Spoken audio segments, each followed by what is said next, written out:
د انتظار شیبې ختمي د ټاکنو لومړنۍ پایلې به اعلانیږي خو کله او عبدالله د دې په اړه څه وایي دا هر سره په دغه ویډیو کې وګورئ ګرانو او زړه ته رانږدې مینوالو السلام علیکم وخت مو په خیر ستړي مه شئ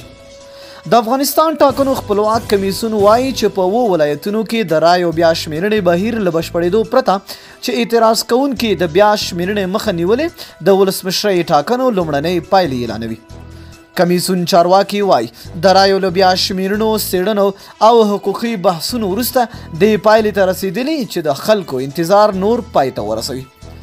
بل لور ته د دې ټاکنو یو کاندید او اوسنی اجرایي رئیس عبدالله وایي چې د دوی قانوني غوښتنو ته له رسېدو پرته د پایلو پر اعلان به بې توپیره پاتې نشي خو د ټاکنو کمیسیون په ټولو نمایندانو د صبر او قانون ته درناوی غږ کړی دی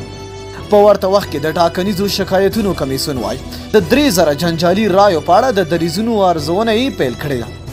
دغه کمیسیون وایي شکایتونه وررسېدلي او دوی د یوې ځانګړې تګلارې له لارې څېړي د ټاکنو کمیسیون یو ویان ځبي سادات ماښام ناوخته بي بي سي ته وویل که په وروستي راپور کې ځینې شته نیمګړتیاوې حل شي کمیسیون دا پریکړه کړې چې د ټاکنو لومړنۍ پایلې اعلان کړي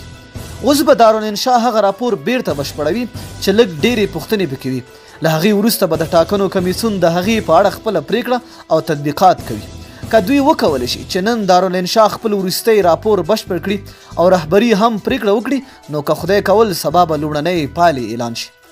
بل لور ته د ثبات او همپالنې ټاکنډله چې د رایو بیا شمیرنې بهیر سره مخالفت کوي وایي له دې کاره مخکې باید هغه 3000 رایې باطلې اعلان شي چې دوی بې باوره او ناقانونه ګڼي د دغې ټاکنډلې مشر او اوسنی اجرایي رئیس عبدالله نن یو ځل بیا په خپل فیسبوک پاڼه لیکلي